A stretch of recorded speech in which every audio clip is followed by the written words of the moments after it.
तो अभी last class में हम लोग कल मीन और वेरिएंस पे कुछ क्वेश्चन प्रैक्टिस कर रहे थे जैसे ना।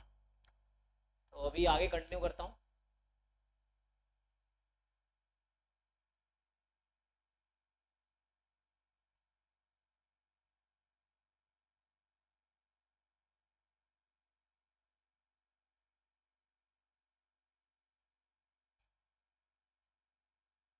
तो हम लोग अभी ये डिस्कस कर रहे थे ना कि एक्सपेक्टेशंस, ये डिस्कस कर रहे थे।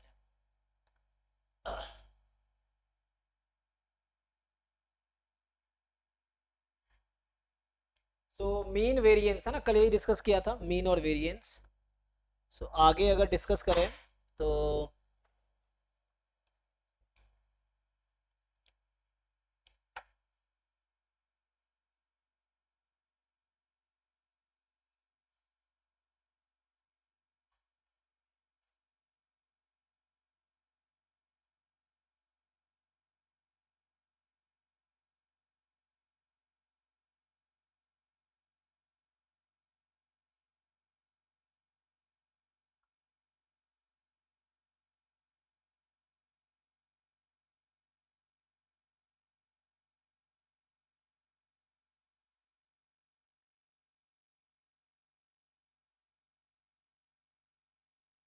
एक दो क्वेश्चन कर लो, फिर आगे मैं थ्योरी कराता हूँ।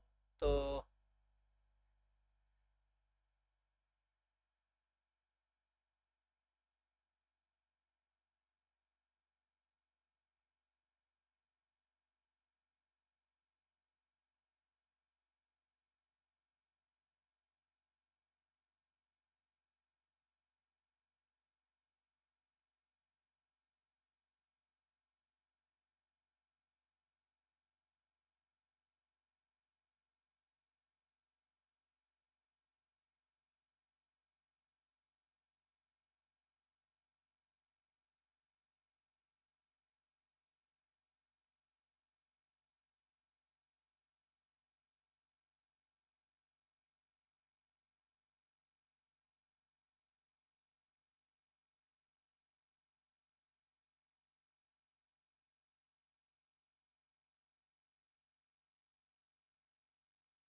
जैसे क्वेश्चन लिखो, ये तो आसान क्वेश्चन है। तो ये पहला क्वेश्चन है कि let x be a random variable with PDF ax square plus b when x is so when 0 is less than equal to x less than equal to 3 and आगे कह रहा है कि 0 अदरवाइज। तो आपसे ये पूछना चाह रहा है, जहां ए भी कोई रियल कांस्टेंट है ना, तो आपसे ये पूछना चाह रहा है एंड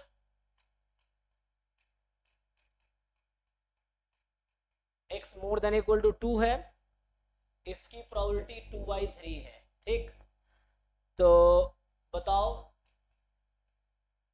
देन आपसे पूछ रहा है option A expectation of x क्या है, एक्सपेक्टेशन ऑफ x स्क्वायर क्या है, सी वेरिएंस ऑफ x क्या है, and D variance of x square क्या है। और आप लोग सब लोग ट्राई कीजिए, क्विकली आंसर बताइए, क्योंकि ज़्यादा टाइम वेस्ट होगा तो आपका ही वेस्ट हो रहा है। ये सॉल्व करो, आंसर बताओ, नहीं हो रहा तो भी बता दो कि नहीं हो रहा है, क्योंकि इस तरह क्वेश्चन एग्जाम में आते हैं तो आपको सॉल्व करना आना चाहिए, तो एग्जाम में फिर फंसोगे। ये है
कि आपको पीडीएफ दे रखा है,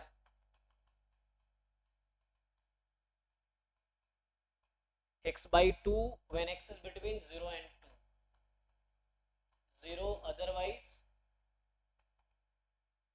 तो आपसे पूछ रहा है what is the variance of log base e 2/x is what. ये न्यूमेरिकल आंसर टाइप है, सब एग्जाम के क्वेश्चंस हैं एक्चुअली। तो वेरिएंस ऑफ log 2/x,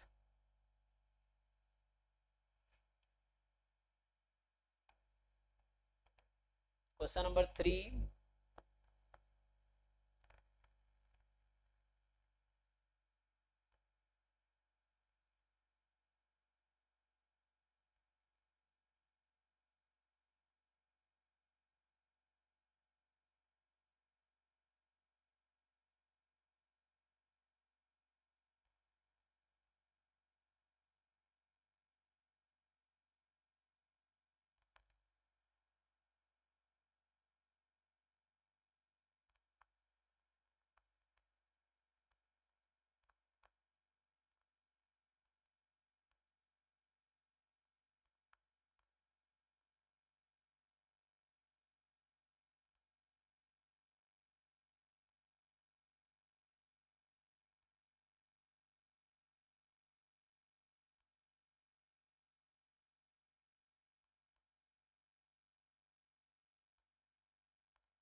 इसका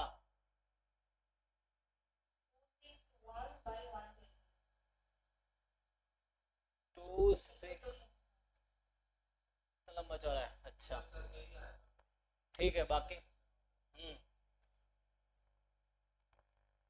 काफी कैलकुलेशन है, अच्छा।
किसका, इसका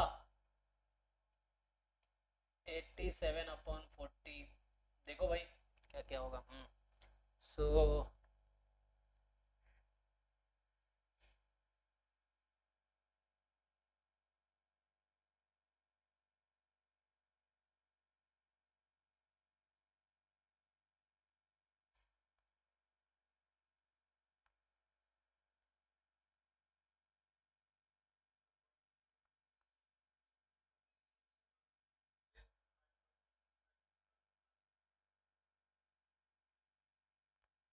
126/225।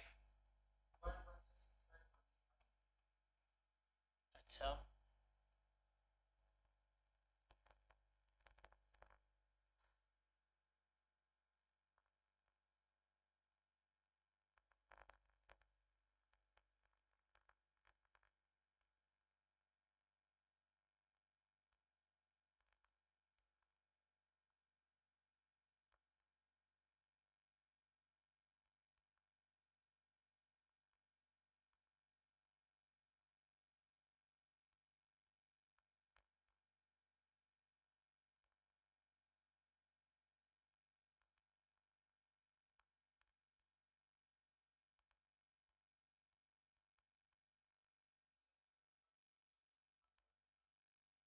ओके।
तो बाकी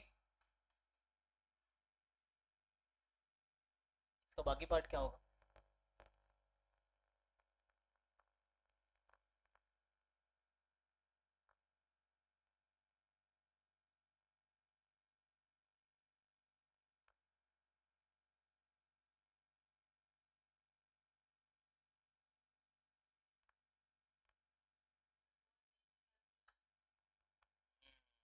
रहेगा।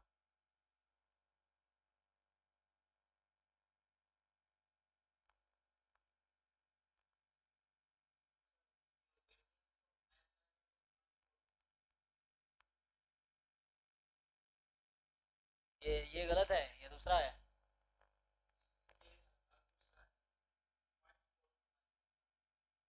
कैसे बदल रहा है भाई आंसर?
जाएगा ना सॉल्व, इस तरह क्वेश्चन सॉल्व कर पाओगे।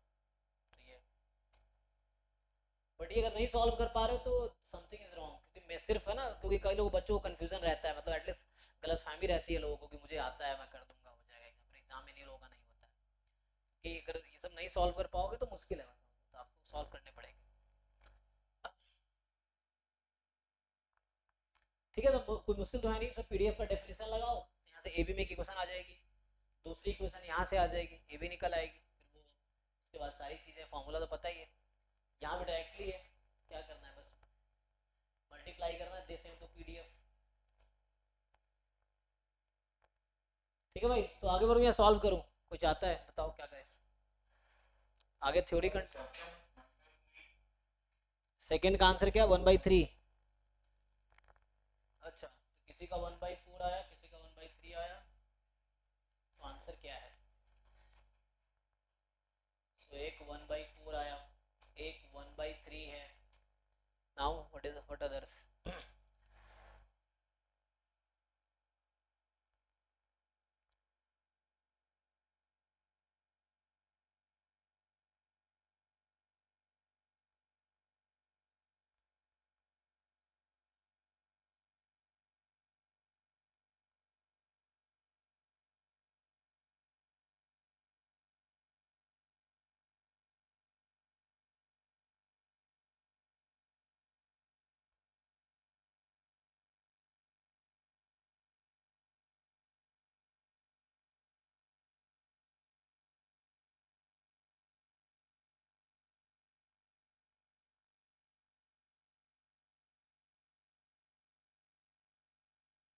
मैं सॉल्व करूं या क्या करूं, देखो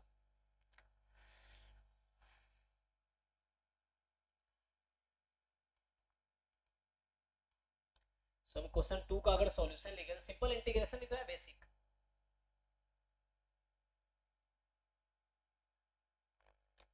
वेरिएंस ऑफ log 2 बाई, जब वेरिएंस है log 2 बाई x का, तो तुम तो एक तो या तो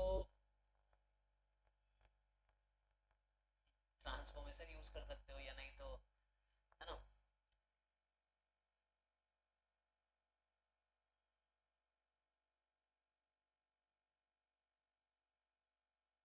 x/2 0 से 1 में है और यहाँ x/2 है,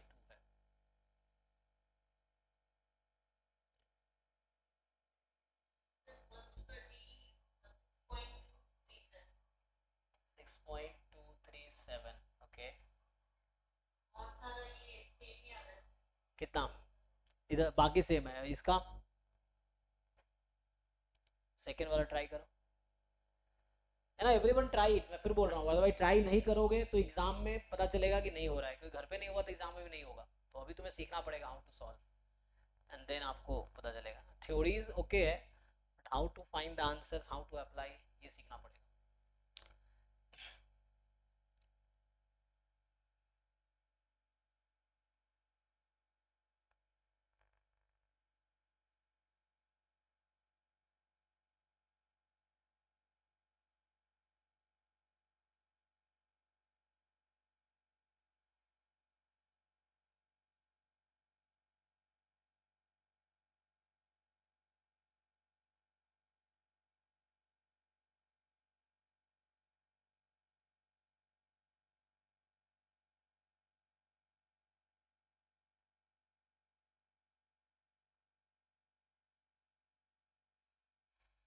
तो सूरज सॉल्व दिस, या हो गया भाई, रानी तुम देख लो तुम्हारा आंसर 1/4 ही है या 1/3 है,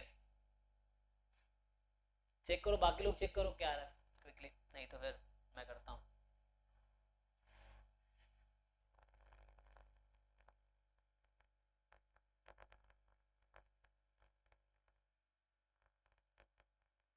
variance of log 2 by x,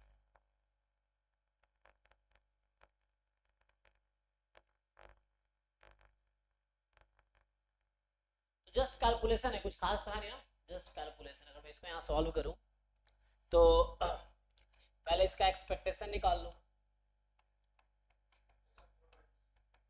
so integration log 2 by x into 2 by x dx, है ना, और आपका लिमिट क्या था, लिमिट 0 से 2 था, है ना, सो 2/x, अच्छा x/2 है, पीडीएफ x/2 नॉट 2/x, तो यहाँ x/2 है, ये x/2 dx, ठीक है, 0 से 2, तो यहाँ से क्या आ जाएगा,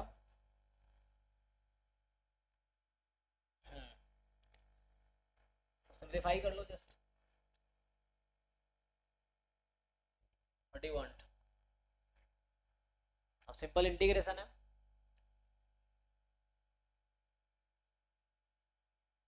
तो अगर मैं ऐसा करूँ, चलो इसको थोड़ा सिंप्लीफाई कर देता हूँ, let t is equal to log 2/x, तो यहाँ से क्या हो जाएगा, 2/x is equal to e की पावर t, है ना, और x/2 is equal to e की पावर माइनस t, तो x is equal to 2e की पावर माइनस t, ठीक, देख लो।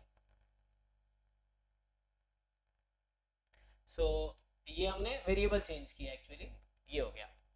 सो now the integral will become, so अभी तुम्हारा log 2/x को मैंने t नाम दे दिया है, t, और ये वाला x/2, अच्छा x/2 ही है ना, तो x/2 तो e की पावर माइनस t हो जाएगी। अब dx यहाँ देखना पड़ेगा, सो dx बराबर -2 e की पावर t dt, राइट, सो तो dx को लिखना पड़ेगा -2 e की पावर -t dt, ये है तुम्हारे पास। अब लिमिट देख लो t की क्या होगी, just you see limit, so limit अगर आप देखोगे तो x को जब 0 रखेंगे 2/0 infinity, so plus infinity log infinity infinity हो जाएगी, सो यहाँ पे इन्फिनिटी है, जब 2 रखोगे log 1 0, तो ये हो गया, तो अब आसान है, ऐसे ही same you just have to do calculations, so यही वाली चीज़ यहाँ आ जाएगी, तो इसको मैं लिख देता हूँ अब यहाँ से 0 से इन्फिनिटी माइनस बैलेंस कर लेगा 2t e की पावर -2t dt, ये कितना आएगा, सो 2t e की पावर -2t dt, तो ये 2 बाहर रखो, और ये 2 - 1 है, तो गामा यूज कर सकते हो आप, तो ये हो जाएगा गामा 2/2 की पावर 2, तो आप लोगों को मैं याद दिलाना चाहता हूँ x की पावर अल्फा -1 e की पावर -x dx 0 से इन्फिनिटी किसके इक्वल होता है जी,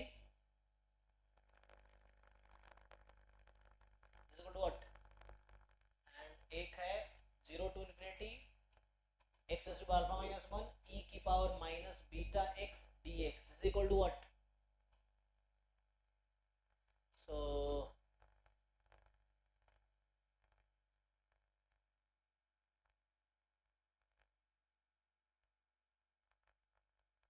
एनीवन जिसको याद हो बताओ क्विकली क्या लिखूं मैं, इसको यहाँ पे क्या लिखूं और यहाँ पे क्या लिखूं, यही सब चीजें जो एग्जाम में तुम्हें क्विकली अप्लाई करना पड़ेगा, वरना फिर बीच में क्वेश्चन फंस जाएगा तो आंसर नहीं निकलेगा तुम्हारा।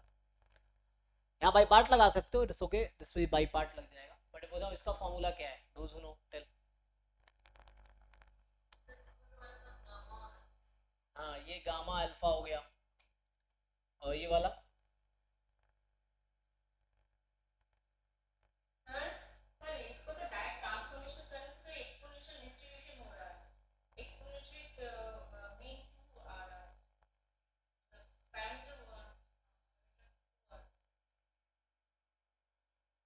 नहीं नहीं, अभी मैं जो पूछ रहा हूँ उसका आंसर बताओ, इसका आंसर बताओ और इसका आंसर बताओ, दिस, सो ये होगा गामा, वहाँ लिखा तो है मैंने वहाँ पे, लेकिन कोई एक तो बच्चे ना, सो ठीक है ना, तो ये फॉर्मूला है basic that you can use simply, तो वही मैंने वहाँ यूज किया है, तो यहाँ मैं ये यूज किया ना, 2 बाहर कर दिया, तो अल्फा -1 बीटा एक्स, तो गामा की पावर अल्फा है ना, सो मतलब बीटा की पावर अल्फा होगा यहाँ पे, सो ये हो जाता है हमारे पास, सो जस्ट इसका आंसर आ गया जो कह रहे थे, अब देखो, तो ये एक्चुअली 4 हो गया, 2/4, गामा 2 तो 1 ही होता है, तो ये तो 1/2 आ गया, बाकी लोग चेक करके बताओ भाई, हाँ जी सयानी तुम क्या कह रहे थे बताओ, उससे तुम्हारे अप्रूव तुम जो कहना चाह रहे हो उससे क्या आ रहा है, एक्सपेक्टेशन, एक्सपेक्टेशन निकाला मैंने भाई,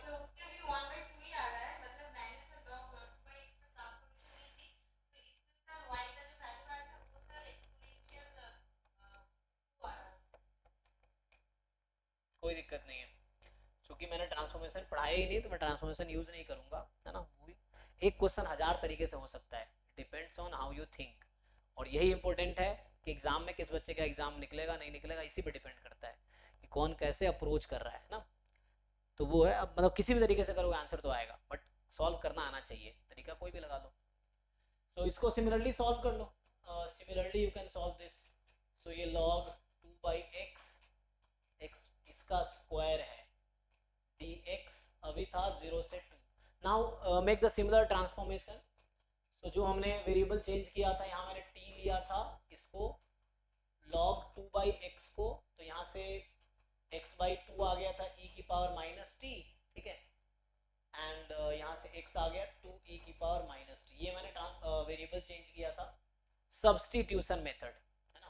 तो ये हो गया यहाँ से टी स्क्वायर e की पावर माइनस टी 2e की power minus T D T, limit वैसे ही रहेगा 0 से इन्फिनिटी, लास्ट क्वेश्चन की तरह, नथिंग न्यू, ठीक है ना। सो टी स्क्वायर e की पावर माइनस टी, सो जैसे ऊपर सॉल्व किया सेम तरीके से मैं सॉल्व कर रहा हूँ। So now you will have T square, ठीक है ना, और x/2 is equal minus T, यहाँ हो गया 2e की power minus T D T, जैसे वहाँ हुआ था। सो सिंपल, ये 2 बाहर कर लो फिर से, 0 से इन्फिनिटी, स्क्वायर नहीं छोड़ा ना मैंने, ये हो गया टी स्क्वायर e की power minus 2t dt।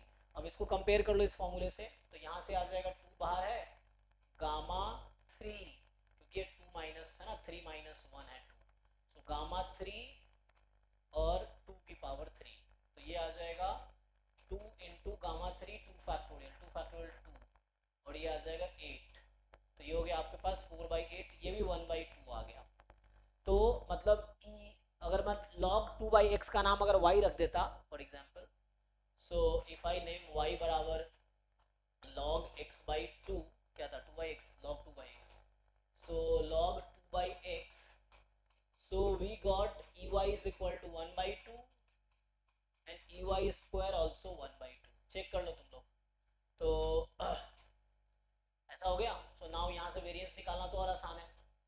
So variance of y जो कि क्वेश्चन पूछा गया था, सो 1/2 माइनस 1/4, तो फाइनल तो 1/2 ही, 1/4 आ गया answer.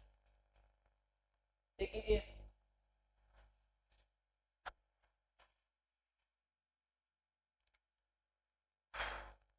So this was the one approach जिसमें मैंने ट्रांसफॉर्मेशन यूज नहीं किया।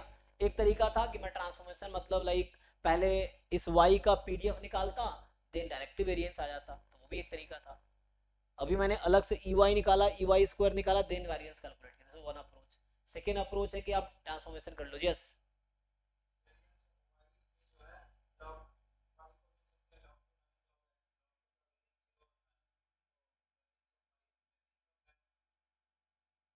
हाँ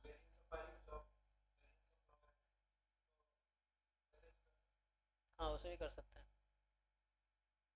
वो भी कर सकते हैं, उसमें कोई दिक्कत नहीं, मतलब तरीके वही ना, तरीके 1000 है। थिंग इज मेन सॉल्व कर पाओ और सही आंसर निकाल पाओ, ये ज़रूरी है। जैसे ये वेरिएंस था, तुम कहना चाह रहे हो तो ये भी लगा सकते हैं।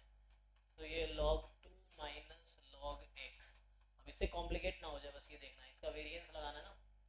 तो अगर वेरिएंस लगाओगे तो कांस्टेंट, कांस्टेंट का वेरिएंस तो जीरो ही होता है, बाहर आ जाएगा।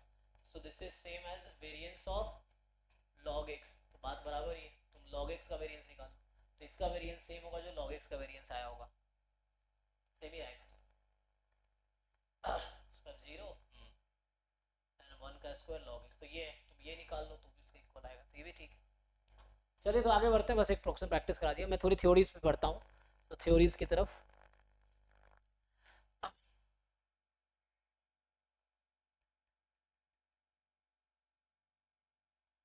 तो ये हमने डिस्कस कर लिया जो इसमें बता रखा है ना, तो कुछ रिजल्ट्स हैं हालांकि।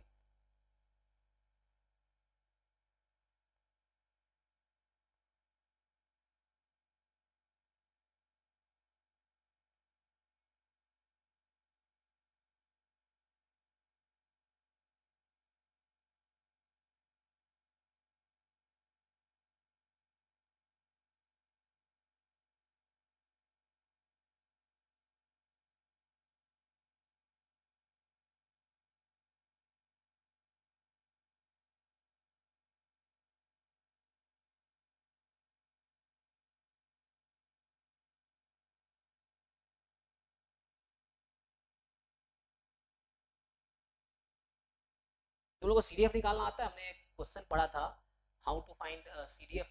एक क्वेश्चन देता हूँ टेस्ट करने के लिए। अभी क्वेश्चन कुछ दिन पहले सीडीएफ पढ़ा था, ये अच्छा क्वेश्चन है, तो देखते हैं कितने लोगों को फाइंड करना आता है। ये क्वेश्चन ये कह रहा है कि the PDF of random variable X is, so एक बार ये ट्राई करो जरा। सो ये बता रखा है तुम्हें 1/2 time mod x log of mod x whole square. कब? जब हमारे पास है mod x more than e, ठीक है, ये क्वेश्चन है, और जीरो अदरवाइज। अब तुमसे पूछे कि find the CDF of this. अगर ये पूछ लूं मैं कि इस रैंडम वेरिएबल का सीडीएफ बताओ, सीडीएफ क्या होगा?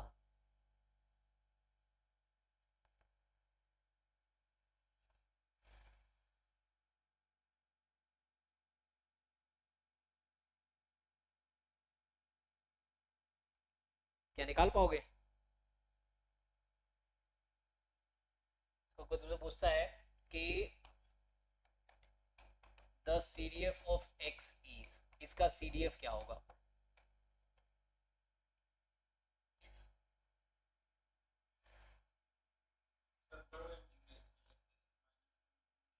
नहीं नहीं, आप सॉल्व करके बताओ, ज्ञान नहीं दो, सॉल्व करो, आंसर बताओ।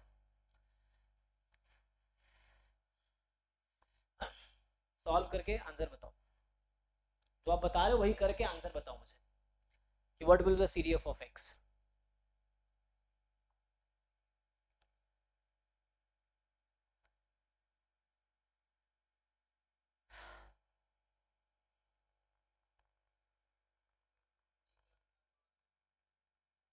टू टाइम मॉड एक्स, फिर ब्रैकेट में लॉग मॉड एक्स पूरे का स्क्वायर, फिर mod x more than e.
अरे शिवा भाई आ गए।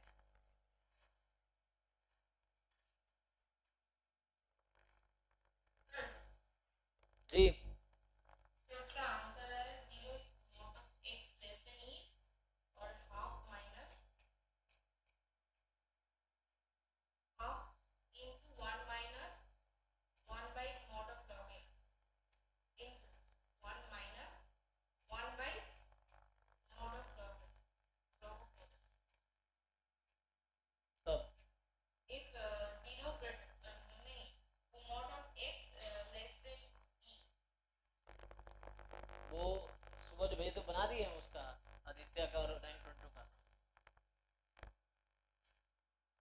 तो इस पे बना सकते हैं, लेकिन सॉरी दिखा सर सकते मॉडल एक्स सर हैं, उसको दिखाना पड़ेगा आपको।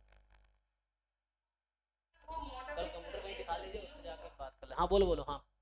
सर वो मॉडल एक्स लेस देन 0 होगा ये 0, हाँ अच्छा और 0 greater than mod X less than ई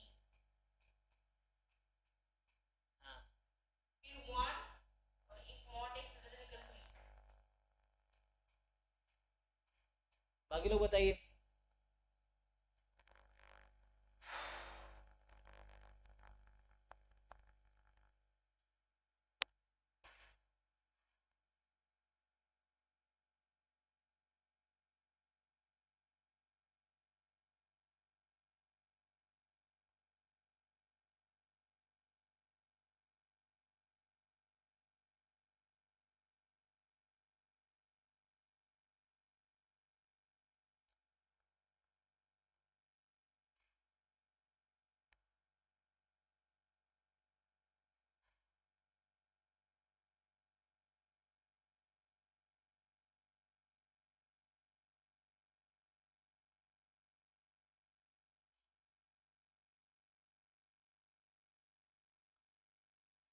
तो देखो इसको मैं लिखता हूँ, तो यहाँ पे क्या है कि ये mod x मोर देन ई का क्या मतलब होता है कि x मोर देन ई होगा या x लेस देन माइनस ई होगा।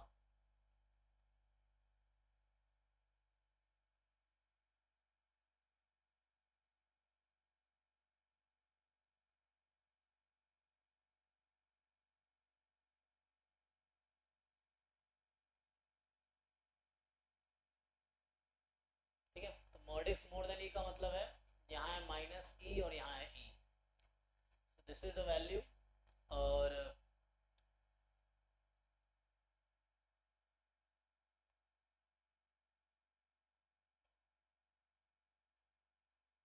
चलिए हम लोग क्या करते हैं, तो इसको सिंप्लीफाई करते हैं। तो मैं केसेस, 3 केसेस बनाने पड़ेंगे। एक्स बड़ा एक्स लेस देन माइनस ई है, एक्स माइनस ई से ई है, और एक्स ई से ज्यादा है। और ये mod x लेस देन 0 का क्या मतलब है? तुम्हें लगता है mod x कभी 0 से कम होगा? ये mod x नेगेटिव होता है?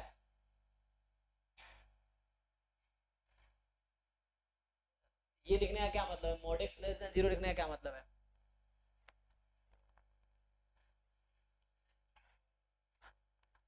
मतलब 0 से कम होने की वजह से इसका वैल्यू 0 हो जाएगा तो mod x 0 से कम हो सकता है? तुमने mod x के बारे में कुछ पढ़ा है कि नहीं? mod x कैसा फंक्शन है? कभी mod x की वैल्यू नेगेटिव तुमने देखा है? mod x आंसर फिर इसका क्या ही मतलब? हम तो जानते हैं कि हमने तो ये पढ़ा है mod x more than equal to 0 for all x belongs to r। mod x negative कब से होने लगा? हुँ? इसका तो कोई मीनिंग ही नहीं है, इस लाइन का तो मीनिंगलेस है कि mod x नेगेटिव थोड़ी हो सकता है।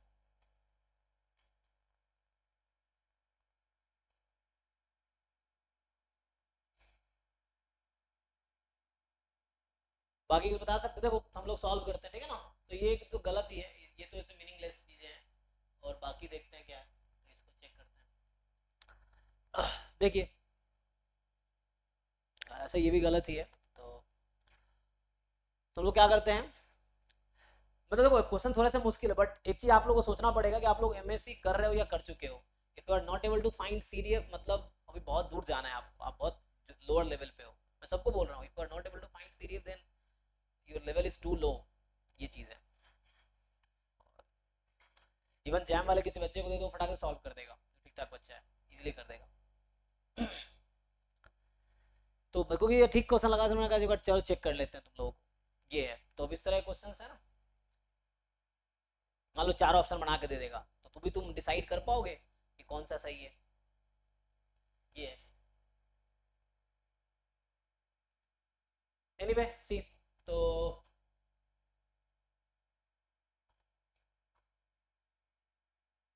मैं इसका अभी सॉल्व कर देता हूँ जस्ट फॉर अंडरस्टैंडिंग। तो यहाँ पे क्या होगा, मैंने कहा 3 केसेस हैं। तो फर्स्ट केस में जब x की वैल्यू लेस देन माइनस ई है मान लो, है ना, क्योंकि mod x, और ये तो अदरवाइज 0 है, तो mod x इधर मोर देन ई होगा, mod x इधर मोर देन ई होगा, बीच में mod x ये जो बीच के पार्ट है यहाँ mod X less than E है। तो x लेस देन माइनस ई है, तो C D F of x जो होगा actually minus infinity to minus E नहीं x, क्योंकि मुझे C D F at x निकालना है। सो ये x हो गया और x मेरा लेस देन माइनस ई है। x is less than minus E. So और x तो नेगेटिव है खुद ही, तो इस रीजन में हमारा जो इस इंटीग्रल में क्या हो रहा है मेरे पास, सी डी एफ आप सब जानते हैं ना, C D F is probability x less than equal to x। तो ये x नेगेटिव है ऑलरेडी, तो ये नेगेटिव ही है, और नेगेटिव तो मॉड x क्या हो जाएगा माइनस एक्स। तब उसको सॉल्व कर सकते हैं, तो जहां जहां मॉड x है you can put minus x, कोई दिक्कत नहीं है। तो ये हो जाएगा पीडीएफ ऑफ x dx। तो x लिखना थोड़ा ठीक नहीं रहता, यहाँ पर लिखते हैं t कर देते हैं लोग, तो ऐसा लिख देते हैं। So minus infinity to x, इसको t के टर्म में लिख लो। सो 2 mod t log of mod t dt, ठीक है। सो 1/2 mod t log mod t dt। यहाँ t हाँ अच्छा हाँ, सो यहाँ अभी होल स्क्वायर है, ठीक है। अब सो नाउ चूंकि यहाँ x की लिमिट जो t की वो नेगेटिव है, सो t की लिमिट नेगेटिव है, तो यहाँ से आ जाएगा आपके पास कि माइनस इनटू x 1/-2t, और ये हो जाएगा log of minus t whole square है इसका, ठीक है ना, dt। अब ये इंटीग्रेट कर पाओगे बताओ, देखो। अब ये नहीं समझना कि log नेगेटिव पे डिफाइन नहीं होता है, ये नेगेटिव नहीं पॉजिटिव नंबर है, क्योंकि t नेगेटिव है इसलिए माइनस टी पॉजिटिव है। तो अब इसको आप इंटीग्रेट करो, क्या करना है, log माइनस टी को नया नाम दे दो कुछ। सो तो जस्ट बेसिक इंटीग्रेशन का क्वेश्चन है। अब यहाँ मैथ्स वाले बच्चे स्ट्रॉन्ग फील करते हैं कि इनको क्या बस इंटीग्रेट करना क्विकली कर लेंगे, स्टैट्स तो इतना ही था ना, स्टैट्स तो इतना ही था, उसके बाद तो पूरा मैथमेटिक्स चलेगा। ये बस डेफिनेशन जानना है, उसके बाद तो काम वही है। Now you just have to integrate it. तो इसको अच्छा -1/2, अच्छा 2x इतना ही आ रहा है बस। अच्छा वो बाद में वो सिंप्लीफाई हो जाएगा ना, तो यहाँ पे है हाँ -1/2x नहीं, log हमने t लिया ना, तो log वाला आएगा। तुमने अगर u लिया है, मान लो यहाँ पे मैं u लेता हूँ, log माइनस टी को, सो du हो जाएगा 1/-t, -1 कट जाएगा तो 1/t ही बचेगा, तो प्लस ही हो जाएगा एट द एंड। हाँ तो ये हो गया तुम्हारा, क्या लिखूँ, जी जी जी, अगर कुछ नहीं लिखा हुआ है तो हर जगह ln ही है। आपको अगर बेस कुछ नहीं है तो मैथमेटिक्स में बाय डिफॉल्ट ln ही है, वो बेस ई है। तो तुमने पहले भी बोला होगा, जहाँ भी log लिखा हुआ है तो ln है एक्चुअली, बेस कुछ नहीं है तो ई है।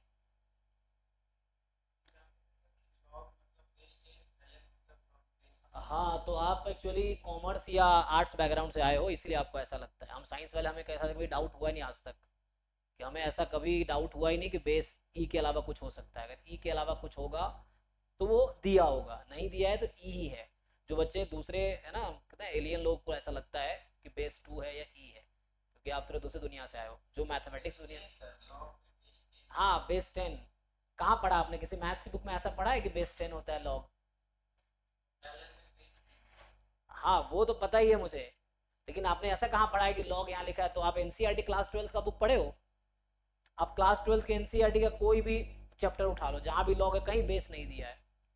आप देखो, चाहो तो डाउट है तो कोई बुक खोल कर देख लो, गूगल पे निकाल लो पीडीएफ एनसीईआरटी क्लास 12 का, कहीं भी बेस नहीं लिखा हुआ है। चाहे लॉग एक्स का वहाँ लिखता है सीधा सीधा, आप देखोगे कि डिफरेंशिएशन ऑफ, है ना, डिफरेंशिएशन ऑफ लॉग एक्स बराबर 1/x लिखा हुआ था ना, और जहाँ बेस 10 होगा वहाँ 10 लिखा होगा।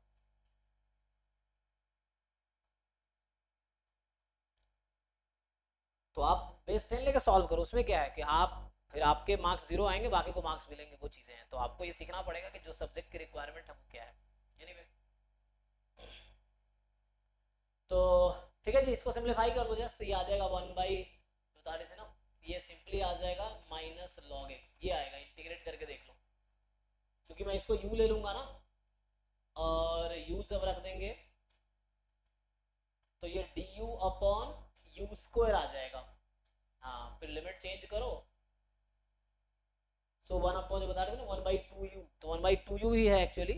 फिर लिमिट यूज करोगे बाद में, तो ये u हमने ये लिया ना, तो ये आ जाएगा एक्चुअली। तो ये आंसर आएगा कब, जब x लेस देन माइनस ई है यहाँ पे, ठीक है। सो x लेस देन माइनस ई है, ठीक है भाई। अमित क्लियर हो गया ना कंफ्यूजन? मैं या कोई भी किताब अगर बेस कुछ नहीं लिखा हुआ है मैथमेटिक्स या स्टैटिस्टिक्स का, तो वहां पे बेस ई है, 10 नहीं है। ये 10 कोई और फील्ड वाले लोग यूज करते हैं, कॉमर्स वर्स वाले है ना, बेस 10 वाला। हालांकि कैलकुलेटर में जो लॉग है वहां बेस 10 ही है, ठीक। और कैलकुलेटर में जो एल है वो बेस ई है। ये मैं क्लास में भी अक्सर बताता हूँ कि एग्जाम में अक्सर बच्चे गलती करते हैं ये वाले, कि उनका आंसर log 2 आया तो वो log 2 क्लिक करते हैं, जैसे जो आपके जैसे बच्चे होंगे वो log 2 निकालेंगे, तो उसका आंसर आएगा 0.3010। और एक्चुअल ऑफिशियल आंसर की जब आता है तो वहाँ आंसर होता है 0.693। उसको लगता है मैंने सही आंसर डाले थे, गलत कैसे हो गया। तो क्योंकि उसको ये नहीं, उसको ये लगता है कि लॉग का मतलब बेस 10 है, हमारा लॉग बेस ई है वाला। तो कैलकुलेटर में मुझे ln2 निकालना पड़ता है।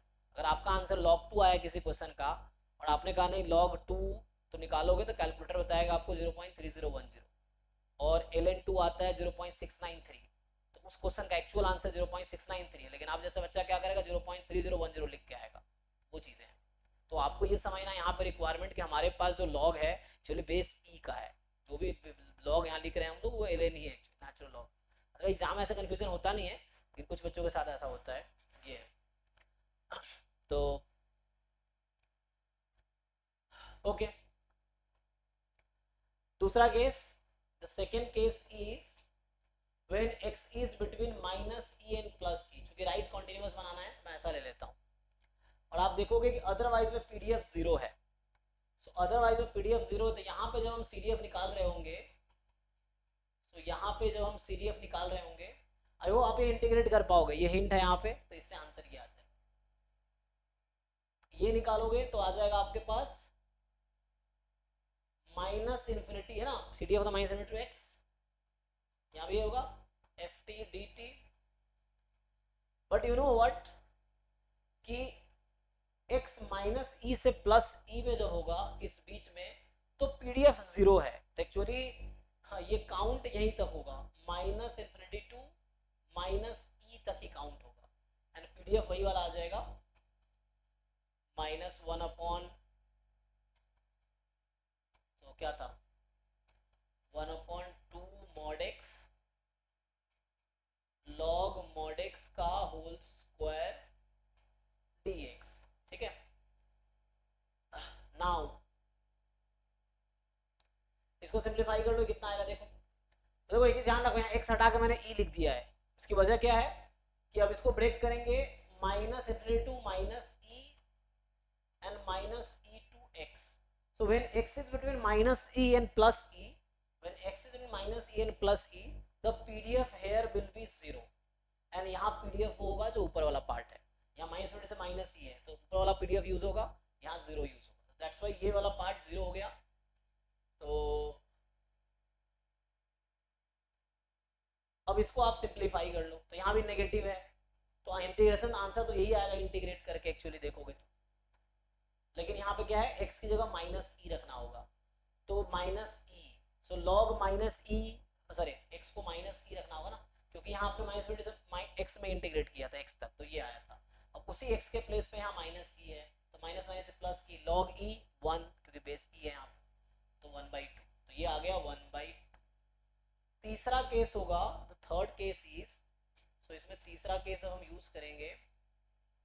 So the third case will be when x is more than e, when x is more than e, more than equal to, so when x is more than equal to e less than infinity. So चलो कम से कम किसी ने try तो किया था।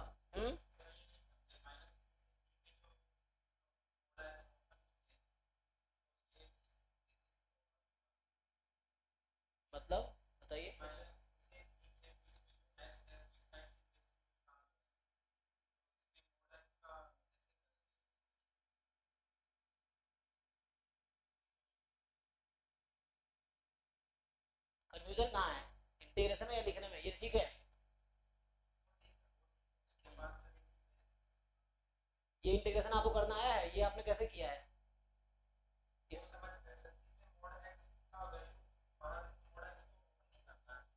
करना ना minus x. अरे भाई मैंने इसको यूज किया है, यही चीज तो है यहाँ पे, यहाँ माइनस इंफिनिटी से एक्स है, तो आंसर ये आया। तो यहाँ क्या है,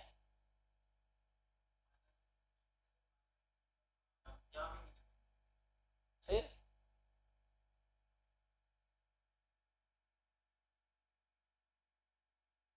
तो इस x के जगह मैंने माइनस ही रख दिया मैंने। इंटीग्रेट कर दो ना, करके तो देखो। एक्चुअली जितने क्वेश्चन मन में उठते पहले उसको सॉल्व करने की कोशिश करो। आप इंटीग्रेट करके देखो, आप इंटीग्रेट करते नहीं हो, करके देखो, इसको इंटीग्रेट करो। अगर आपने ये इंटीग्रेट किया, अगर यहाँ तक पहुंच गए, अगर इसको सच में इंटीग्रेट करके इससे यहाँ पहुंच गए, तो ये वही तो है, सेम ही चीज है। देखो भाई बताओ, भी है तो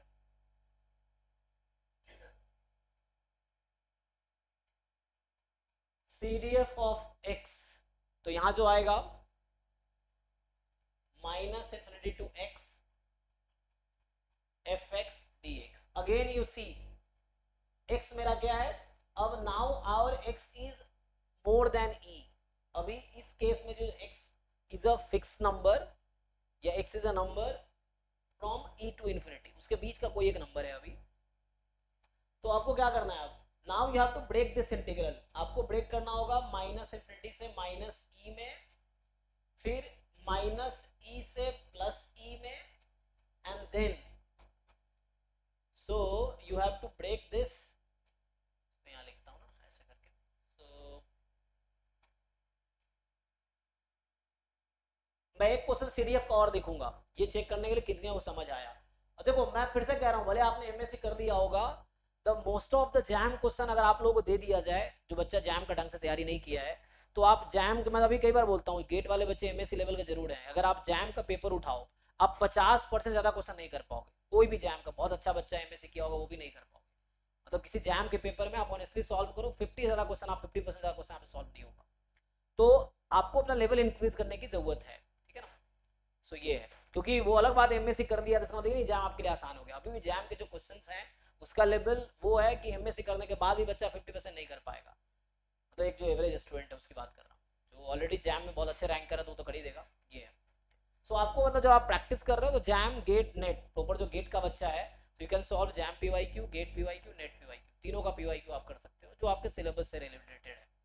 डाउट के लिए मैं डिस्कस कर रहा हूँ, but if you don't practice तो आप कुछ नहीं हो सकता, आप बस एग्जाम दे के आओगे। क्योंकि आप जो देख रहे हो जिन बच्चों का क्वालिफाई हो रहा है, जैसे अभी मैं बताया भी था, जो नवीन था, नवीन वर्षनी, भी तुमने देखा होगा कहीं पोस्ट मैंने किए थे कई जगह, तो नवीन वर्सेस का 22 रैंक थे।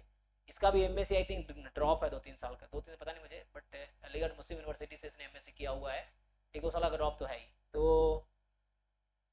अभी इसने मतलब ये हालांकि है ना, पिछले साल में जैम पढ़ा, मुझे याद इसने कहा था सर जैम के बैच में क्यों पढ़ा रहे हो, मतलब बहुत सारे बच्चे कंप्लेन कर रहे थे लास्ट ईयर कि सर गेट का बैच अलग रखिए, जैम क्योंकि टाइम नहीं था मेरे पास, तो हालांकि इसलिए मैंने अलग इस बार रखा है। मैंने कहा चलो इस बार ट्राई करते हैं। ये है, तो जैम के साथ ही पिछले साल पढ़ाए थे मैंने। तो ये बच्चा शुरू से ही था, इसके 22 रैंक थे, और ये बीच में कई जगह ट्राई भी किया, पीएचडी का हो नहीं रहा था, लेकिन इस बार पीएचडी तब होगा ना जब नेट गेट तुम्हारे पास होगा ना, उसका नेट निकला था ना गेट निकला था। तो अब इसका गेट में पिछले बार 22 रैंक थे, अभी तुमने हमने पोस्ट किए थे उस पर। तो उसका अभी आईआईटी रुड़की में data science and artificial intelligence department है, वहाँ पे पीएचडी में एडमिशन हुआ है। मैंने पोस्ट भी किया था ग्रुप में, तो पता था ही। अच्छा एक और बता देता हूँ, जिसका 3rd रैंक जिस बच्चे का था, सत्या साई आदित्य, जिसका 3rd रैंक गेट में था, उसको अभी आईआईएससी बैंगलोर में एमटेक डेटा साइंस में एडमिशन हो गया, आज ही उसने बताया मुझे। तो मतलब 3rd गेट में उसका 3rd रैंक था, 60 मार्क्स था उसके गेट में पिछले साल, मतलब इसी 2024 वाले एग्जाम में, पिछले साल मतलब ये 24 के एग्जाम में इसी साल। तो उसके 3rd रैंक था गेट में, 60 मार्क्स थे। तो उसके बेसिस पे उसने इंटरव्यू दिया था, मतलब डायरेक्ट एडमिशन तो रैंक पे होते नहीं है, वो इंटरव्यू देना पड़ता है, पीएचडी हो या एमटेक हो अच्छे इंस्टीट्यूट में। कुछ जगह एमटेक डायरेक्ट रैंक पे होता है, जैसे आईआईटी बॉम्बे में कोई इंटरव्यू नहीं है एमटेक के लिए। अब आईआईटी बॉम्बे में MTech operation research, MSc operation research के लिए जैम से एडमिशन होता है, और एमटेक ऑपरेशन रिसर्च के लिए गेट से एडमिशन होता है। तो वहाँ इंटरव्यू नहीं है, आईआईटी बॉम्बे में इंटरव्यू नहीं है, डायरेक्ट रैंक में से। मेरा दोस्त है वहाँ पे पुलकित है, उसके 6th रैंक था, तो वो एमटेक कर रहा है अभी। तो वहाँ सिर्फ रैंक पे, मेरिट पे एडमिशन होता है। आई थिंक गुवाहाटी में भी, मद्रास में भी इन लोग में इंटरव्यू नहीं है, इंटरव्यू सिर्फ आईआईएससी बैंगलोर में है। तो इसने इंटरव्यू दिया था आदित्य ने, तो उसका अभी एडमिशन वहाँ हो गया है, एमटेक इन डेटा वो पीएचडी के लिए ट्राई कर रहा है, क्योंकि वो एमएससी मैथमेटिक्स कर रहा था। तो देखता है, मतलब ऑफर आया है उसके, अब ज्वाइन करेगा नहीं करेगा पता नहीं। तो ये है, क्योंकि उसी बच्चे का जैम में 12 रैंक है ना, गेट में 3rd रैंक है, जैम में उसका 12 रैंक, लेकिन एमएससी वो चूंकि कर रहा है तो देखो क्या करता है। तो आगे क्या करें, तो यहाँ से हमारे पास आ जाएगा दिस। तो मैं यहाँ पे आता हूँ वापस। तो देखो यहाँ पे देखो, जब आपका x माइनस ई से प्लस ई है और एक होगा e टू x, तो माइनस टू माइनस ई, तो ये तो मैंने अभी सॉल्व किया, यही वाला पीडीएफ लिखना पड़ेगा। 1/2 mod x log mod x का होल स्क्वायर, ये था ना dx, तो स्पेस नहीं है यहाँ पे, तो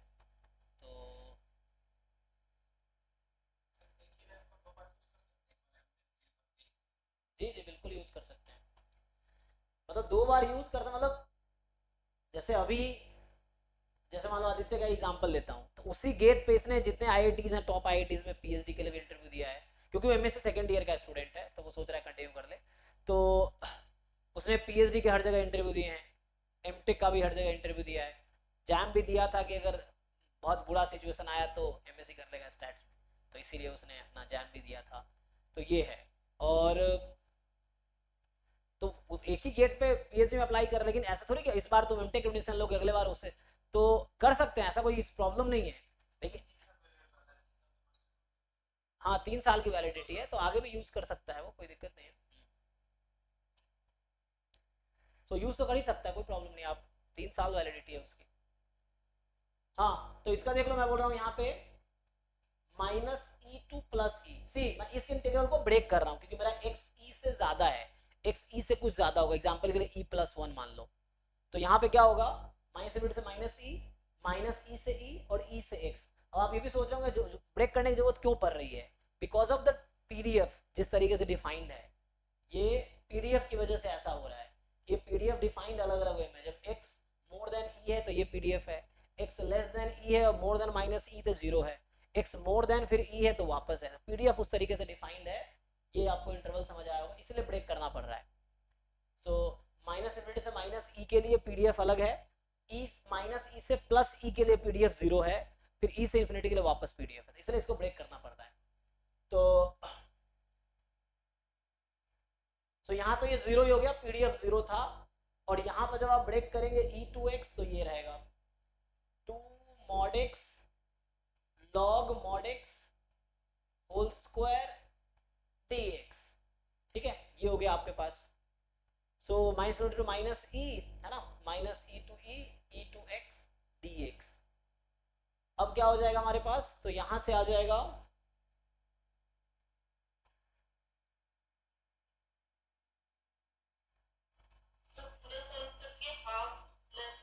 हाँ, इसका तो हाफ आ गया, दूसरा वाला तो जीरो आ जाएगा, और तीसरा वाला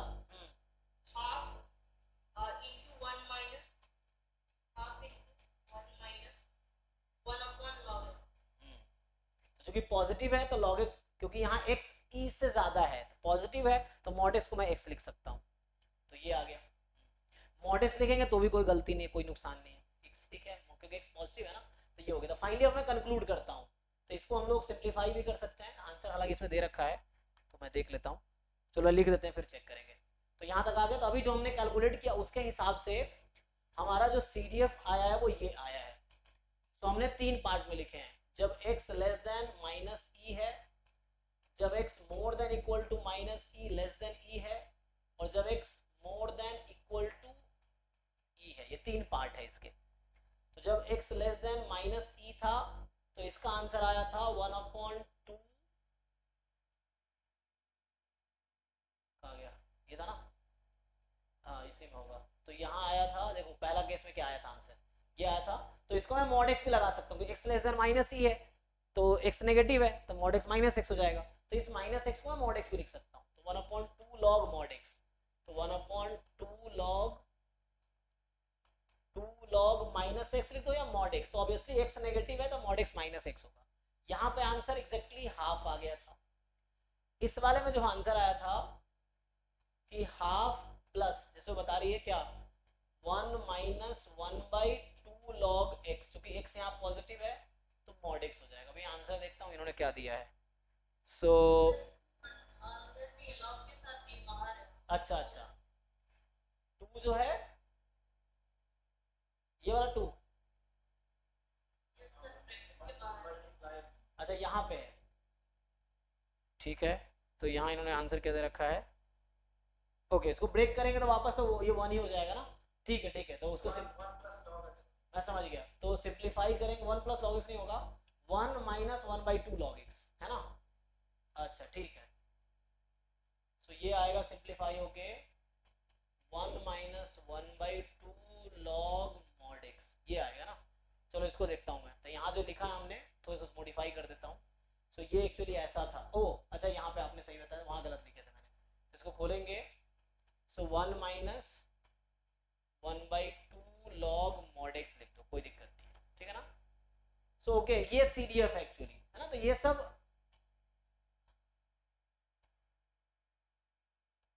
तो ये उसका CDF निकल के आया। कोई मान लो 4 ऑप्शन बना के दे देगा, क्या क्या माइनस को डाल के लॉग रहने दो, कोई बात नहीं। सो ठीक है ना, सो दिस इज फाइन।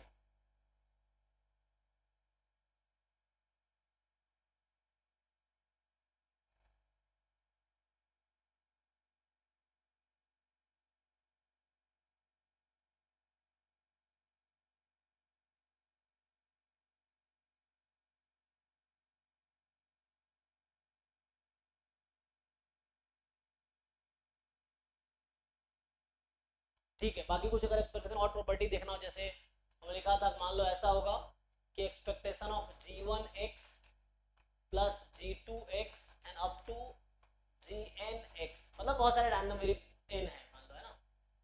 तो there are n number of functions, तो ये सिंपली ब्रेक कर सकते हो इसको, ये कुछ खास नहीं है। सो ये g1x plus expectation of g2x and so on, ये आ जाएगा एक्सपेक्टेशन ऑफ gnx। तो मतलब ये कहने का ये मतलब है मेरा यहाँ पे कि दैट इज एक्सपेक्टेशन सिंपली, ये तो तुम जानते ही हो तुम लोग, expectation of summation of gix जहाँ i फ्रॉम 1 to n है। सो ये सिंपली एक्सपेक्टेशन को इनसाइड शिफ्ट किया जा सकता है, तो आ जाएगा समेशन i फ्रॉम 1 to n expectation of gix, मतलब फंक्शन है n फंक्शंस है हमारे पास। सो ये मतलब है this is equal to, so summation और एक्सपेक्टेशन को इंटरचेंज किया जा सकता है, ठीक है। देखो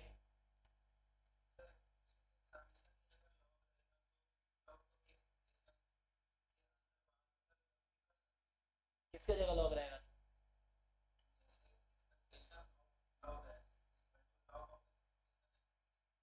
नहीं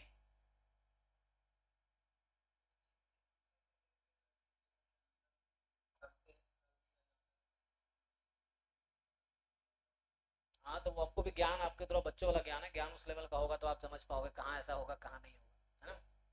तो सीखना पड़ेगा, तो ऐसे एक्सपेक्टेशन में कहीं वैसा नहीं होगा, यही तो समझना है एक्चुअली, है ना। तो तुम फॉर्मूले से देख सकते हो कि ऐसा क्यों नहीं हो रहा है। लेफ्ट साइड RHS कैलकुलेट करो, LHS कैलकुलेट करो, एक फंक्शन एक एग्जांपल लेके कोई भी एक PDF ले लो, आप LHS कैलकुलेट करो, RHS कैलकुलेट करो, देखो इक्वल आ रहा है क्या। एक एग्जांपल काफी है कि ऐसा नहीं होगा, और ऐसे कहीं आपने देखा नहीं होगा जहाँ एक्सपेक्टेशन में लॉग को इनसाइड किया हो, है ना, ऐसा कहीं नहीं होगा। अब है तो बताओ मुझे, ये वो समझना पड़ता है कहाँ वो वैलिड है कहाँ नहीं वैलिड है, वो आपको समझना पड़ेगा कि कहाँ पे वैलिड है कहाँ पे नहीं वैलिड है। तो यहाँ पे तो नहीं है ना, एक्सपेक्टेशन ऐसा लॉग ऑफ एक्सपेक्टेशन एक्स बना एक्सपेक्टेशन ऑफ लॉग एक्स, ऐसा क्यों होगा ये देखना ना कि उसमें कैसी कौन सी प्रॉपर्टी है उसके पास। तो लॉग तो डिफाइन नहीं करेगा उस चीज को,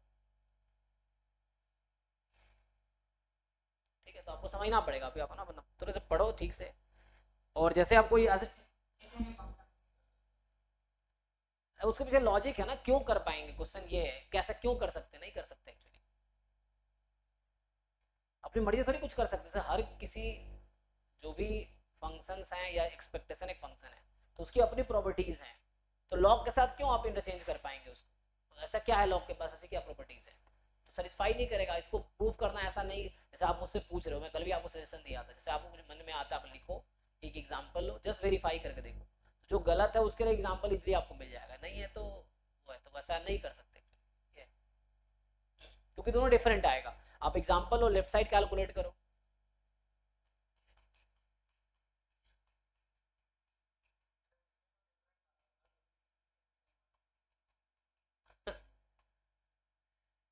तो क्या कहना चाहते हो, अगर किसी किसी में सेम आ गया तो मतलब ओके है। मैथमेटिक्स का रूल क्या कहता है?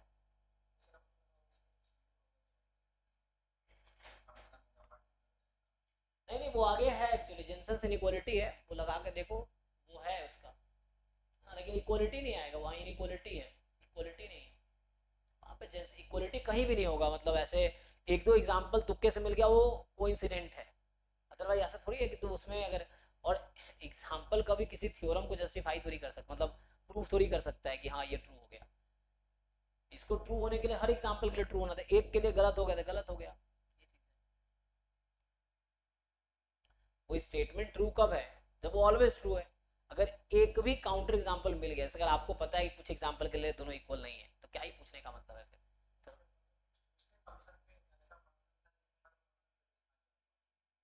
क्या था बताओ मुझे ऐसा।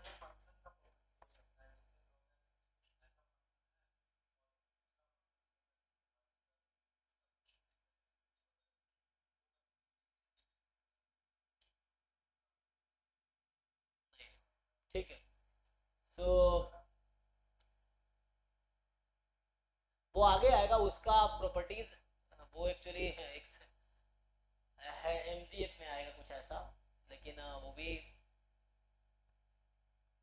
वो देखना पड़ेगा वो कहाँ ट्रू है, ऐसे कुछ भी थोड़ी लगा सकते हैं, वो तो है ना, देखना पड़ता है कोई फंक्शन क्या सेटिस्फाई कर रहा है।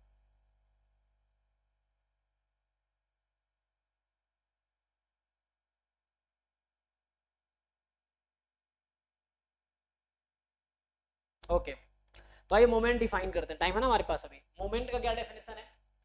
सो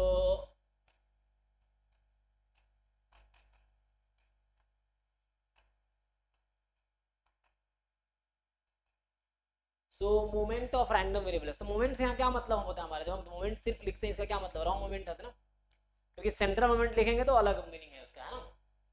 जैसे अगर कहीं लिखा हुआ है सेंट्रल मोमेंट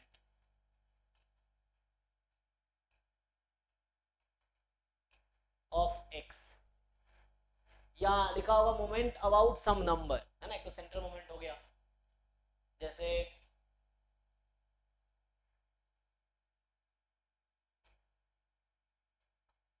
जैसे बोलेगा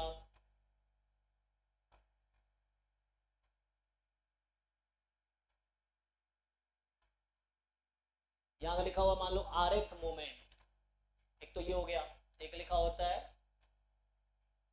आरएथ मोमेंट ऑफ एक्स अबाउट कोई नंबर ले लो ए। सो जस्ट इतना मैं डिटेल में वर्ड में नहीं लिखूंगा, ऐसे ही समझा देता हूँ। तो ये तीनों की मीनिंग क्या है, आरएथ मोमेंट, इसका भी मैं आरएथ की बात करता हूँ। सो आर कोई नेचुरल नंबर अभी समझ लो, या कोई रियल नंबर भी ले सकते हैं पॉजिटिव, हाँ। So rth moment of random variable X, इसका डेफिनेशन क्या है, इसका क्या और इसका क्या है, तीनों का डेफिनेशन बताइए एनीवन जिनको पता है।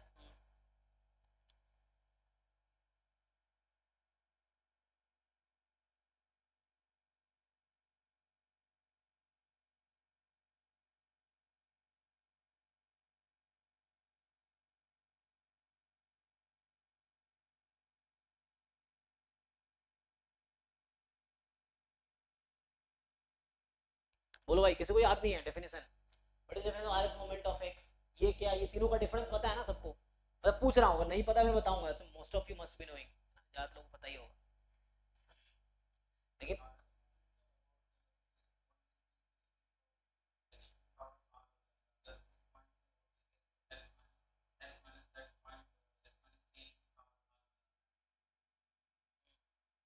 सही बात है, हाँ करेक्ट।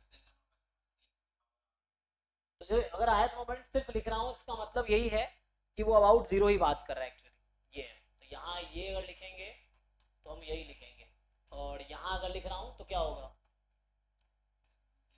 ये हो जाएगा, और ये लिख रहे हैं तो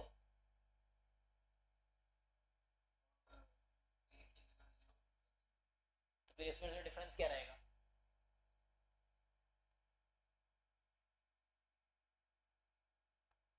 जीरो पुट कर देंगे एक की जगह तो सेम ही हो गया, सेम ही है क्या?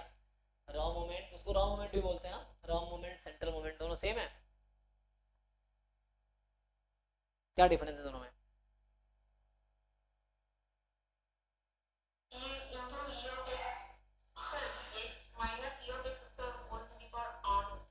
तो यहाँ म्यू यूज हो जाएगा ना, ए की जगह मीन रखेंगे, सो एक्स माइनस म्यू, हाँ इसकी पावर आर।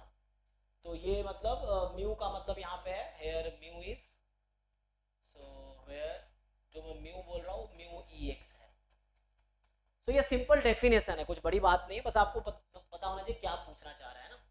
तो ये जस्ट डेफिनेशन हो गया कि आरएथ मोमेंट किसी रैंडम एलिमेंट क्या है, अबाउट कोई पर्टिकुलर नंबर मेंशन करेगा तो ये है, मेंशन नहीं किया तो जीरो के अबाउट बताना है, सिंपल। अगर मेंशन नहीं किया है तो सेंटर मोमेंट की बात करेगा तो म्यू के अबाउट आप लिख रहे हैं आरएथ मोमेंट। तो ये तो हो गया सिंपल डेफिनेशन, ठीक है ना। कैलकुलेट कर भी लो, कोई रैंडम वेरिएबल दूंगा तो कैलकुलेट तो कर ही लोगे आप लोग, है ना। सो अभी मैं थोड़ा इस पे आता हूँ, जैसे इसी में अगर मैं सेंट्रल मोमेंट में, सो जो वेरिएंस था अगर आप देखो इसी में आर की जगह 2 रख दो आप, तो सेकेंड रॉ मोमेंट या रॉ मोमेंट या जस्ट मोमेंट लिख देता हूँ, मोमेंट ऑफ एक्स, तो ये हो जाएगा ई एक्स स्क्वायर। फिर सेकेंड मान लो बोल दिया moment of x about for example 1 बोल दिया किसी, है ना, तो ये हो जाएगा expectation x minus 1 whole square. और ऐसे बोल देगा second central moment of x, so central मतलब मीन के about x minus e x इसका होल स्क्वायर। और इसका दूसरा नाम क्या है इसका, तो क्या बोलते हैं, सो this is the variance only, है ना। सो यही आपका वेरिएंस ऑफ एक्स है, इसी को हम वेरिएंस ऑफ एक्स बोलते हैं। और इसको फर्दर ओपन करते हैं तो यही चीज सिंप्लीफाई होके आ जाता है E x square minus e x का होल स्क्वायर, जो कि लास्ट क्लास में मैं आपको लिखाया था, है ना, ये हमारे पास है। सो ठीक है, तो ये आ जाएगा।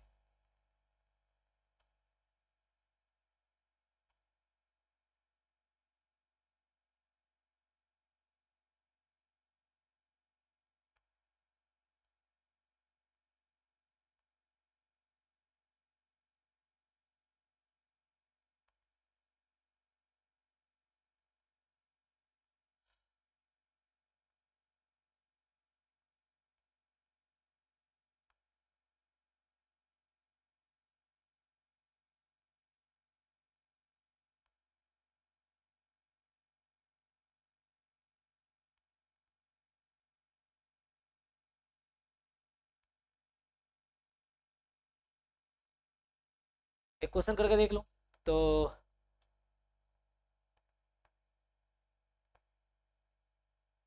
अच्छा अगर तुमसे ये पूछा जाए, चलो एक क्वेश्चन पूछता हूँ मैं, चेक करो। Let x be any random variable then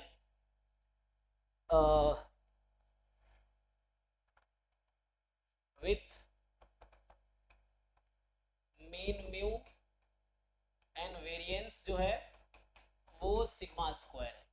तो आपसे पूछूं कि देन कौन कौन से ऑप्शन करेक्ट है, अगर मैं आपसे पूछूं कि E of X square and sigma square more than है, मोर देन इक्वल टू, या E of X square less than sigma square है, ऑप्शन सी।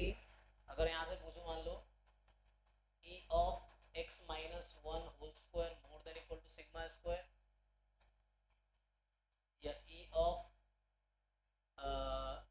एक्स माइनस 1 जो होगा less than equal to sigma square, कौन कौन सा ऑप्शन में से करेक्ट है? More than one correct option है, एक्स कोई भी रैंडम वेरिएबल हो सकता है।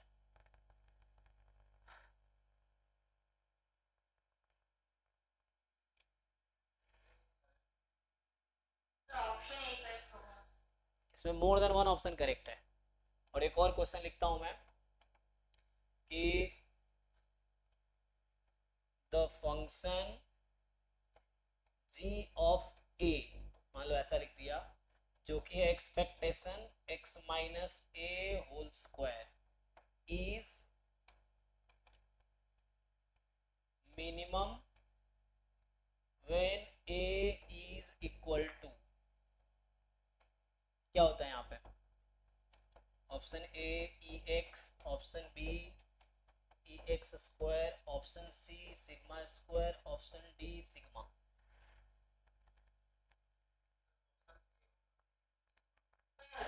सर मूव का वैल्यू आपने क्या लिया, मतलब वो 1 के इक्वल होगा, ग्रेटर देन 1 होगा, ये तो आपने बताया।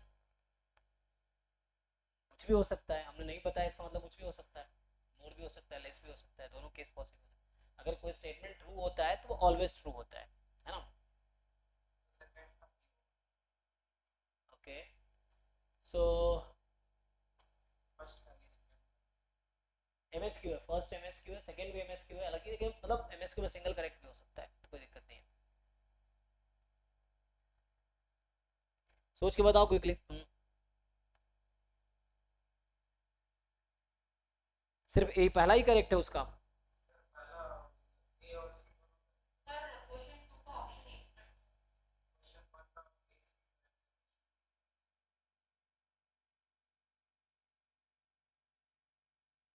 ओके,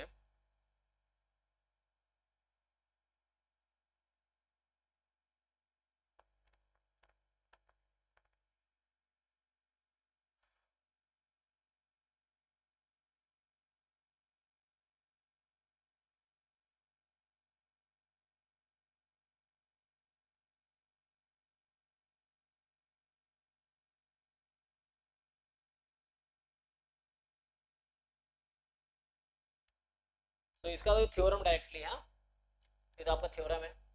अब यहाँ पे क्या होगा एक्चुअली, जैसे एक तो फॉर्मूला लगा लोगे, सिंपली फॉर्मूला लगा लोगे। अच्छा, मैं सीधा एक इसी इसी से वो भी सॉल्व हो जाएगा। तो इसकी वैल्यू, इसका क्या मतलब है, इसी को मैं रिमार्क में अगर लिखना चाहूँ तो हम क्या कहना चाह रहे हैं ये मैं बोलना चाह रहा हूँ कि एक्सपेक्टेशन ऑफ x माइनस ए का होल स्क्वायर मिनिमम होगा जब आप x की जगह म्यू पुट कर दोगे, ई एक्स को म्यू लिख रहा हूँ। सो यही हम कहना चाह रहे हैं। तो ये फंक्शन मिनिमम है जब x ई एक्स होगा, तो ये मिनिमम है। तो for all a belongs to r, तो ये थ्योरम हो गया। इनफैक्ट रिमार्क लिखा मैंने, लेकिन ये थ्योरम है, तो इसको एज अ थ्योरम भी लिख सकते हो आप कि क्या थ्योरम है, e of x minus a whole square more than equal to ये होगा for all a belongs to r, a कुछ भी ले लो। तो सिर्फ इस थ्योरम से पहला ऑप्शन आप चेक कर लो, तो a की जगह वहां जीरो है, a b ऑप्शन में a की जगह मैंने जीरो लिया हुआ है, तो चाहे a कोई भी रियल नंबर ले लो। और ये तो यही सिग्मा स्क्वायर है, this is the sigma square. तो सिग्मा स्क्वायर तो हमें पता है, this is nothing but x minus mu whole square, यही तो है। तो ये सिग्मा स्क्वायर है, कहने का मतलब इसी को मैं लिखूं, दैट इज, ये बोलना चाह रहे हैं हम लोग, e of x minus a whole square will be always more than equal to sigma square for all a belongs to r। a कोई भी रियल नंबर ले लो, a को मीन ले लो, वो तो इक्वल हो जाएगी, अदरवाइज छोटी रहेगी वो, मतलब ये छोटी रहेगी, वो लार्जर हो जाएगी। a को अगर कुछ और दोगे मीन के अलावा, तो हमेशा स्ट्रिक्टली मोर देन जीरो होगा, है ना? तो क्या ऑप्शन करेक्ट हुआ, a एंड c सही बता रहे थे, है ना? सो ए सी करेक्ट होगा, डी डी करेक्ट नहीं है। अब ये नहीं सोचना कि सर अगर मान लो वन मीन हो गया तो इक्वल हो जाएगा तो ट्रू, अरे एक एग्जांपल कभी ट्रू की गारंटी नहीं दे सकता। ट्रू तब होगा जब ऑलवेज ट्रू होगा, तो मीन अगर वन नहीं है तो गलत हो जाएगा ये, है ना? डी इक्वलिटी आ जाएगी जब मीन वन है, लेकिन कोई स्टेटमेंट जब हम ट्रू बोलते हैं, it must be always true, there must not be any counter example, ये चीज। तो ये एक भी काउंटर एग्जांपल है तो गलत है ये चीज। अगर मीन जीरो हो गया तो ये भी ट्रू हो जाएगा, मीन वन हो गया तो ये भी ट्रू हो गया, लेकिन मीन तो कुछ भी हो सकता है, तो उसके लिए गलत हो जाएगा ये। तो वन एग्जांपल इनफ है गलत कहने के लिए। ओके, तो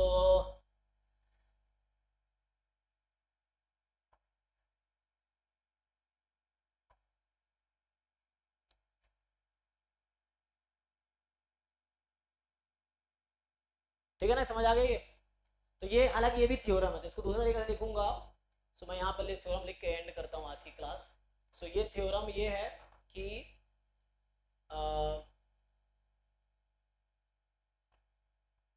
expectation of x minus a whole square is minimum if and only if, both way correct है, इफ एंड ओनली इफ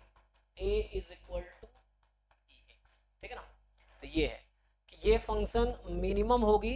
अगर मैं अभी पीएचडी इंटरव्यू दे रहा था, जब पीएचडी इंटरव्यू के लिए, तो मुझे कई जगह ये क्वेश्चन पूछा गया और इसका प्रूफ भी करवाते हैं, मैं प्रूफ कर देता हूँ। तो है ना, क्योंकि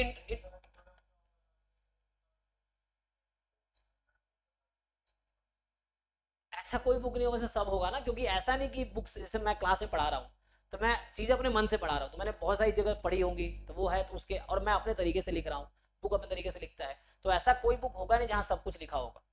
चाहे अगर तुम बहुत हाई लेवल की बुक में चले जाओगे तो वो बेसिक चीज़ें नहीं लिखता है जो गुप्ता कपूर दिख रहा है। जैसे अब रहमान वाली बुक है या कोई बहुत जो बहुत मान लो फॉर एग्जाम्पल अगर पढ़ना हो तो एक बुक आती है केएल चुंग की, बुक का टाटिंग टाट, मतलब दो बुक है और बहुत सही है, लेकिन तुम्हें समझ ही नहीं आएगा वो। अगर तुम्हें बहुत एडवांस प्रोबेबिलिटी पढ़नी है तो एक तो ऑथर है, लेकिन मैं 100% श्योर हूँ कि तुम में से शायद ही किसी को बुक समझ आएगा, चाहे तुम कितने भी इंटेलिजेंट हो। लिख देता हूँ, पढ़ लेना। सो केएल चुंग की बुक है और एक बिलिंग्सली की है, मतलब 10-15-20% समझ आएगा, ढंग से समझ नहीं आएगा, तुम्हें लगेगा क्या ही लिख दिया। तो एक तो है बिलिंग्सली की आती है, हेडिंग देख लेता हूँ क्या है।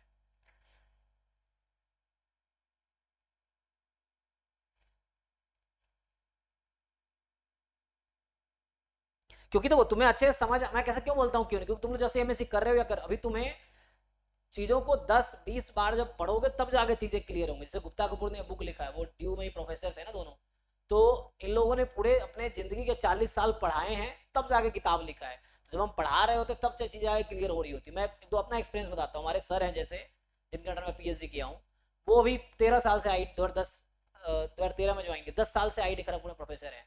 फिर भी हम डिस्कशन करते थे, कई बार ऐसा रियलाइज होता है मुझे कि कुछ चीज़ें हैं जो भूल चुके हैं, ऐसा है। तो मतलब सबको सब कुछ नहीं आता है, चीज़ें वो है, तो ऐसा अगर वो तो सेम चीज़ बुक में भी है, जो कोई ऑथर लिख रहा है तो अपने हिसाब से सब कुछ जरूरी नहीं लिखा होगा, कुछ ट्रिवियल समझ के छोड़ देता है, कुछ एडवांस समझ के छोड़ देता है, ये चीज़ें। तो ये बुक का ऑथर है प्रोबेबिलिटी एंड मेजर। हाँ, ये जो बिलिंग्सली की बुक है, बिलिंग्सली, है ना। सो ये पीएचडी में कोर्स होकर पढ़ाते हैं, एमएससी में भी कुछ जगह पढ़ाते हैं।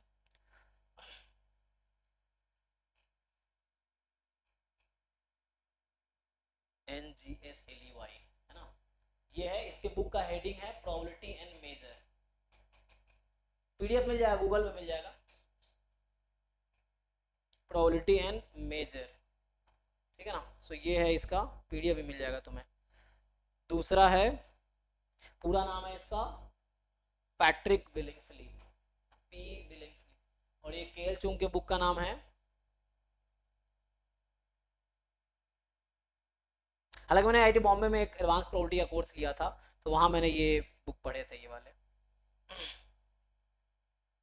इलेक्टिव में आता है ना, बहुत जगह इलेक्टिव में ऑप्शंस रहते हैं कोर्स चुनने के, मैंने एडवांस प्रोबेबिलिटी लिया था। तो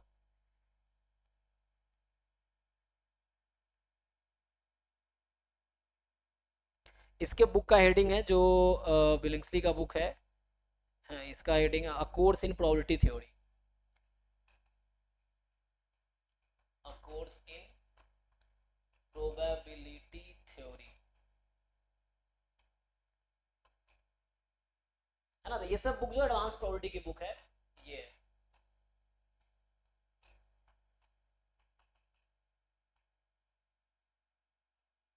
जो कि थोड़े एमएससी के लेवल से ऊपर के बुक्स हैं, ये है, तो देख सकते हो। एनीवे, बाकी जो लोग रिपीटेडली अगर 2-3 बार पढ़ लोगे तो समझ आने लगेगा। पहली बार में कोई भी चीज़ आसान नहीं होती है, जब तुम चीज़ों को रिवाइज करते हो तुम्हारे पास 1 साल प्रिपरेशन का टाइम है। अब जो बच्चे अभी से तैयारी कर रहे हैं, तो पूरे साल में अगर आपने 2-3 बार कोर्स 4 बार रिवाइज कर लिया, क्वेश्चंस कई बार सॉल्व कर लिए, तो एंड में चीज़ें बहुत आसान लग रही होंगी। फिर उस टाइम आप रियलाइज करोगे बहुत सारे बच्चे ऐसे होंगे एंड में जो तैयारी शुरू ही कर रहे होंगे, ज्वाइन कर रखे हैं, वो तैयारी लास्ट 1 महीने में शुरू करते हैं, फिर वो जैसे तैसे वो करते हैं। तो जो बच्चा शुरू से कर रहा है, जब वो जो पूरे साल में 4-5 बार सिलेबस कर गया, चार और इतने बार क्वेश्चन सॉल्व कर लिया, पीवाईक्यू या असाइनमेंट, तो एंड में उसके लिए सारी चीज़ें आसान है। यही बच्चे होते हैं जिनके टॉप रैंकर्स होते हैं, तो उनके अच्छे रैंक आते हैं। ये तो अगर इन्हीं बुक्स को तुम 3-4 बार ढंग से कर जाओ तो फिर इजीली समझ आने लगेगा। ये एनीवे, इसको मैं प्रूव करता हूँ फिर स्टॉप करता हूँ यहीं पे, आज यही क्लास स्टॉप करेंगे। तो चूंकि स्पेशली जो लोग पीएचडी के लिए तैयारी कर रहे हैं, तो इंटरव्यू जो होते हैं वो जैसे पहले स्टेटमेंट पूछ लेगा आपसे कि बताओ ये कब मिनिमम होगी, कि मैं इंटरव्यू दे रहा था गुवाहाटी में, पूछा था मुझसे कि ये कब मिनिमम होगी, तो बता दिया ए बराबर ये, इसको प्रूफ करके दिखाओ। तो ये है आपको, क्योंकि इंटरव्यू में प्रूव करवाएगा वो कि आपको प्रूफ करो कैसे आया। तो इस तरह से तो बहुत ईजी है, हालांकि ये सो मान लो मैं इसको अगर जी ए बोल देता हूँ, इसको खोल लो चाहो तो ए माइनस बी का होल स्क्वायर कर लोगे, A square plus B square plus 2ab, ये चीज़ है। तो यहाँ से जी ए है E x square plus E of A square minus 2a E of X, है ना। तो ऐसा होता है, ओपन कर दिया मैंने एक्स प्रॉपर्टी। अब इसको क्या करो, जी डैश एक्स निकालो, जी डैश ए निकालो, यहाँ वेरिएबल ए है एक्चुअली, तो इसका ये कांस्टेंट है, इसका डेरिवेटिव 0, ये कांस्टेंट नहीं है, ये actually expectation of A square लिखोगे तो ये ए स्क्वायर ही आएगा, क्योंकि एक्सपेक्टेशन के रेस्पेक्ट में ए कांस्टेंट है, तो एक्सपेक्टेशन ऑफ ए स्क्वायर आएगा, और यहां से ये आ जाएगा। सो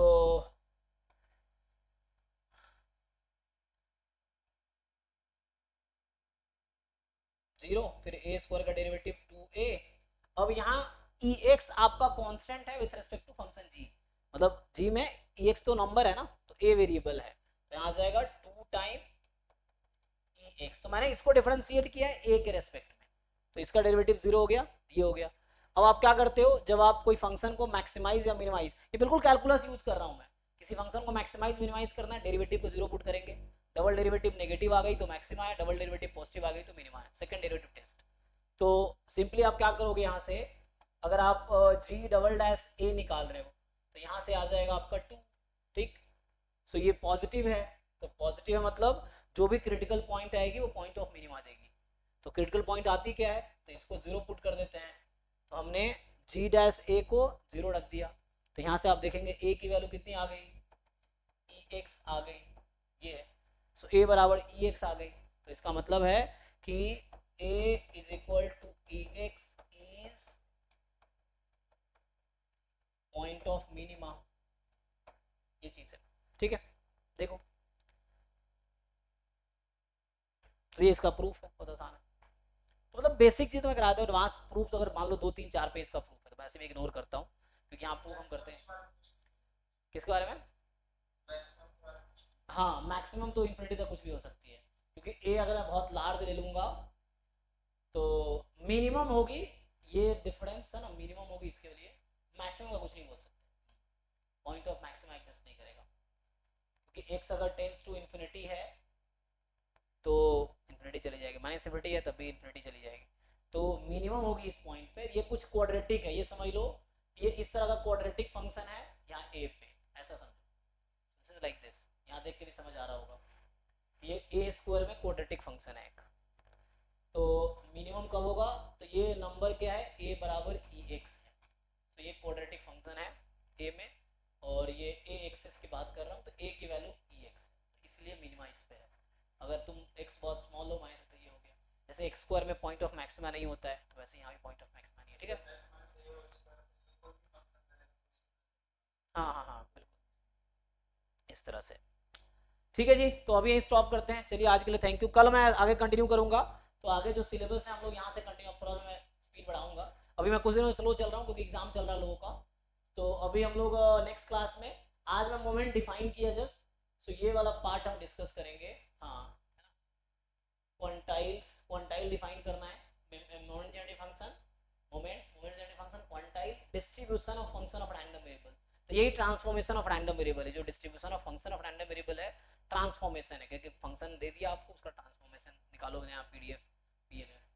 फिर ये इनइक्वालिटी है चेबीशेव मार्कोव एंड जेनसेंस, तो कोशिश करता हूँ कि इस महीने में ये वाला पार्ट तो कंप्लीट हो ही जाए, तभी हमने यहाँ से स्टार्ट किया था, और अभी यहाँ तक इसको निपटा देंगे, फिर हम मैथ पोर्शन स्टार्ट करेंगे, है ना।